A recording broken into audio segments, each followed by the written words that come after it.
এটা আমার নিজের লেখা। আমি শুধু বাহিরেই মানুষ, ভেতরে আছে ক্ষত বিক্ষত দুপুরে মুচড়ে যাওয়া একটা হৃদপিণ্ড।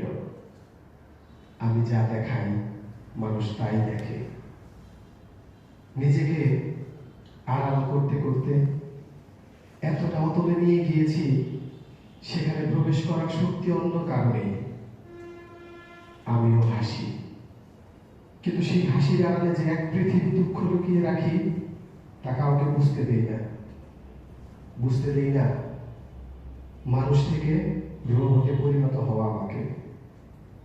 আমি শুধু বাহিরেই মানুষ, কিন্তু ভেতরে ভেতরে পাক্কা একজন অভিনেতা।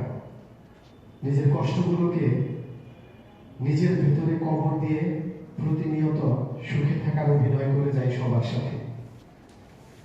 আমি সবার সবকিছুই বুঝেও চুপ থেকে যাই। আবার থাকা না থাকাতে কারো জীবনে এতটুকুনো শূন্যতা সৃষ্টি করবে না জেনেও হাসি মুখে সবাইকে আগলে রাখতে চাই। আমিও কাঁদি। সে কান্নার শব্দ কারো কানে পৌঁছানোর আগেই নিজেই নিজের মুখ চেপে ধরি শব্দ করি। দিনের আলোকে আমি এখন প্রচন্ড ভয় পাই। রাতের অন্ধকারকে ভীষণ ভালো লাগে। একমাত্র রাতই জানে আমার সত্যিকার পরিচয়।